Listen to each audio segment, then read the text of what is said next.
Timothy Davey of the Timmins Group joins us this afternoon after an IDA meeting here in Low Moor, and we plan to talk a little bit about what is being termed the pad-ready site here in Low Moor. Timothy, you guys are at the beginning of this project and you'll be here at the end. How big of a deal is this? I mean, you're talking about a fairly large land mass and a substantial investment. Is that correct? Correct. So obviously the 100-acre site is a significant land holding that the EDA has taken responsibility for. And like many 100-acre sites around Virginia, it's at a various different level of marketability. This site is actually at a Tier 2 level of marketability, which means it's a little bit harder to attract a business investment to than if it were a Tier 3 or a Tier 4. And what does Tier 3 and Tier 4 mean? They're a little bit more ready, they're a little more farther developed? Correct. One of the big advantages of this site is it's publicly owned and it's already zoned for economic development, which makes it a Tier 2, because that's a very important step, both to be publicly owned and zoned correctly. The utility infrastructure to serve the site, once it's designed and ready to go, then it's closer to a Tier 3, which makes it more marketable. And once the pad is up and graded, and people can see that as a flat buildable site, it would be a Tier 4. So pretty much ready to go, and somebody could actually buy the site and start foundations on their new building relatively quickly. That's a Tier 4. And you've made some substantial progress, I guess. You've got most of the tree clearing done? Correct. So the tree clearing was done in advance for two reasons. One, to make sure we're in compliant with all the time of year restrictions, and two, to make sure that the IDA benefited from the value of any of the timber that might have been something that we could actually capitalize on. In this particular case, the value of the timber was really not as much as other sites might have been, which is understandable, but the fact that the site is already now timbered makes it a lot easier for the land clearing and grading contractor to come in and get started once we're ready to that phase of the project. And tell the public a little bit about it. Engineers are technical guys.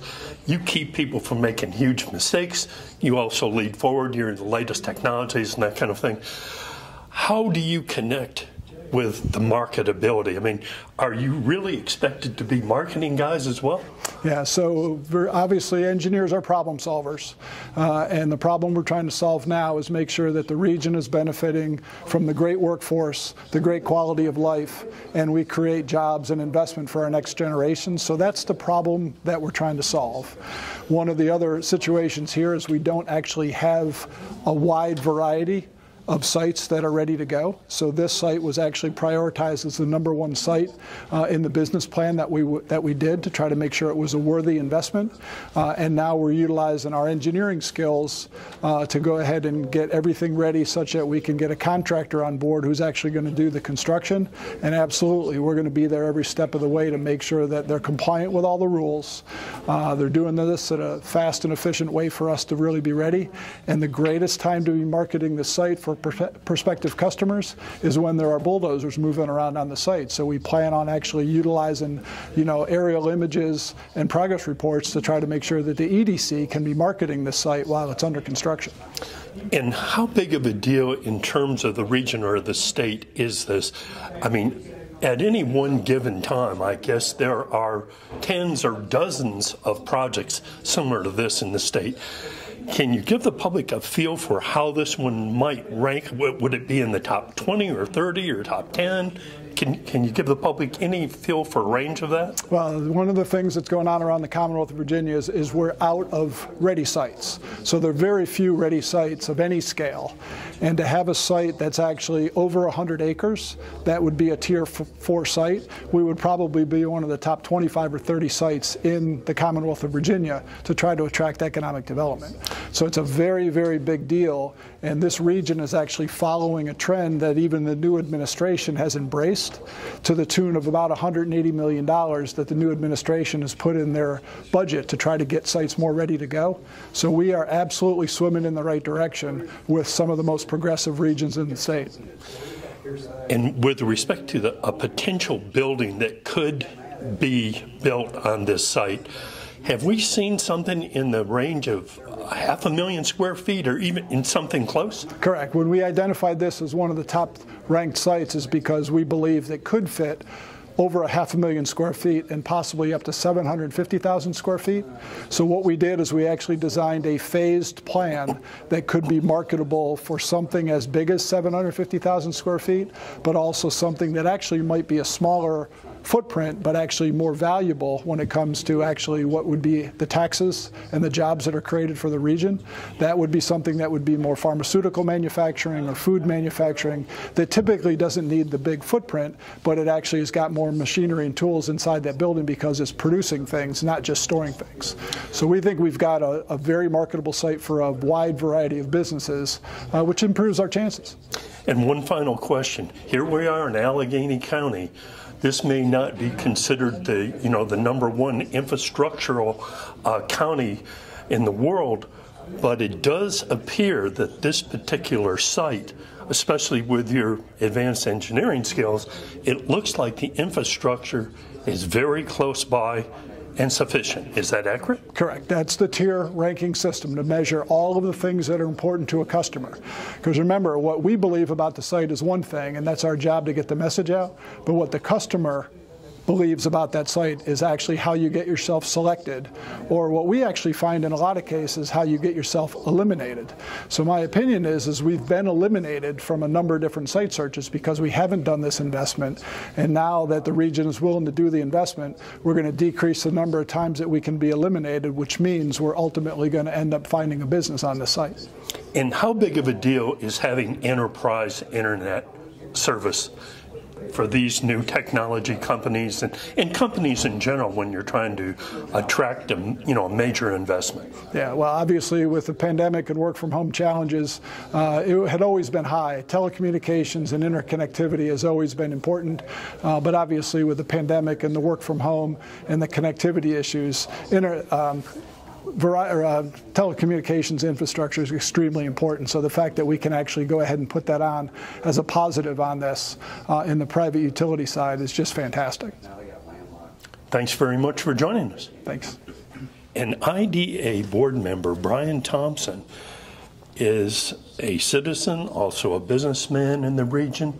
Bryan, you've lived here all your life. How big of a deal is this pad-ready site? It's a tremendous deal, and I think it actually, we can go back to probably 2015, 2016 to kind of, for the current structure of the IDA and EDC to kind of understand fully.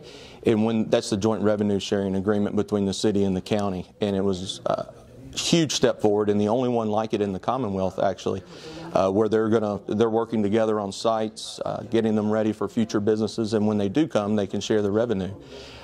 It's actually, I had the opportunity to move back here, and I hope that projects like this are going to help my kids be able to move back here too. I think a lot of other projects can piggyback off of this one moving forward. And just, residential communities, just people moving in, the schools are going to see a benefit. The more business and manufacturing or new technology that we can get here to the area is just going to be incredible, and it's going to be great for our future. Bryan, many of us who are looking at this from the outside, we wonder if the average citizen gets it, if they understand that over 40 or 50 years, this may have been contemplated, and that many of them don't see a lot of hope for business growth or job growth here, thinking that there was only major 2 or 3 employers. This does give a new look to that, especially if it ends up being multiple projects. I want to go back to being the most exciting thing about it, and these are things, this is something that didn't happen 40 or 50 years ago, Jerry, that you were talking about, and it is the regional cooperation, the localities working together. And as you know, we can all achieve a whole lot more when we're on the same team than when we're competing against each other. Well, it does sound like this is going to be a fantastic concept overall, and we appreciate you taking the time to speak with the public about it. Thanks. No, absolutely. Thank you. In the Alleghany Journal, it's found Krystal Onitis, the Covington City Manager, who is playing a key role in this pad-ready site concept. Krystal, your team has chosen Timmons. They look like they're on the ball. We hear updates from you all the time. How's the progress going? Give us a basic feel for timeline here. Absolutely. We're really excited to be working with Timmons on this project. You know, we've finished really all of our preliminary due diligence, and what that encompassed was working over the past year on a business plan through the Allegany Highlands Economic Development Corporation, to then doing environmental and geotechnical studies, to now, you know, completing the logging of the site and clearing it so we can look at marketability and finalizing, you know, plans and design for what will be a graded site.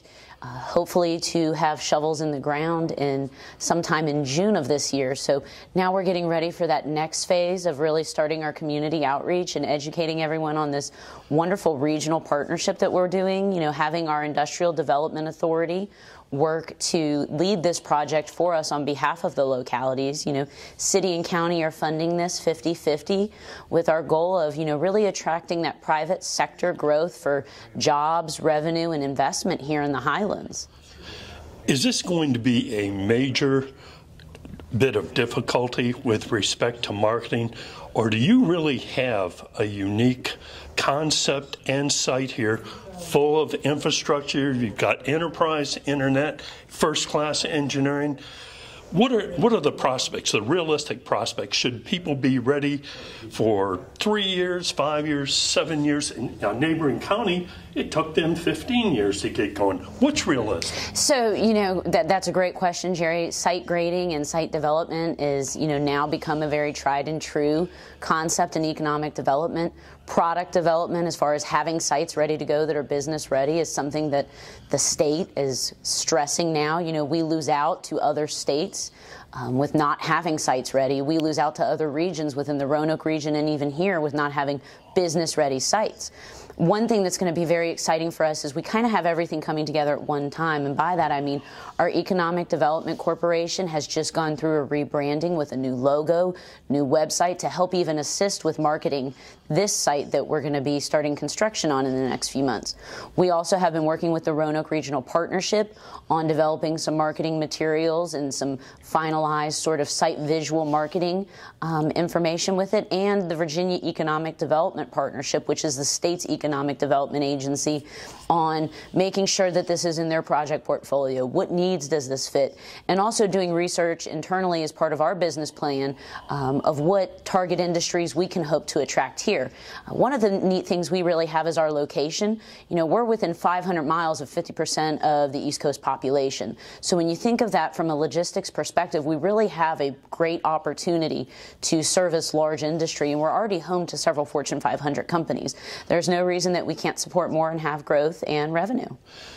Having lived here for almost 50 years, Krystal, the concept of the city of Covington and Alleghany County coming together as one, the economic sharing, revenue sharing, but just the overall concept, many people here still probably shake their heads and say, I just find this hard to believe that Covington City Council, which votes unanimously, and the Allegheny County Board of Supervisors vote unanimously on a continuous basis with respect to cooperative projects. So the public may wonder, what changed the outlook here? Was it desperation and the lack of jobs, or is it just forward-looking people? I think it's just being forward-looking and minded and realizing that, you know, having to work together so that we are not just the small fish in a big pond, but that we're actually a fish in a competitive way with when we talk about competing for the next industry along with a site in the Roanoke area. Also, really, it's important to emphasize that what we're actually doing here with our Industrial Development Authority with actually developing a site goes back 10 years or more. We started a joint revenue sharing agreement between the two localities that is really only one that's active in the entire state of Virginia between a city and a county to share revenue on site development. We restructured our Economic Development Corporation to, you know, get a more engaged and dynamic board and revamped how we do business there, and now we're working on actually creating a site. So there's been a lot of things that have been going on in a strategic way for a long time to position us so that we're in success. So it's not just that we showed up one day and said, let's bring out our shovels and we're going to build it and they will come. You know, we've done a lot of due diligence and just market research and, you know, environmental, ecological research to make sure that we're doing this right, and we're going to follow all of our regulations, and we're going to follow the trends and look at what the market's also doing for who we attract as our end user for the site. Thanks very much for joining us. Okay, thanks, Jerry.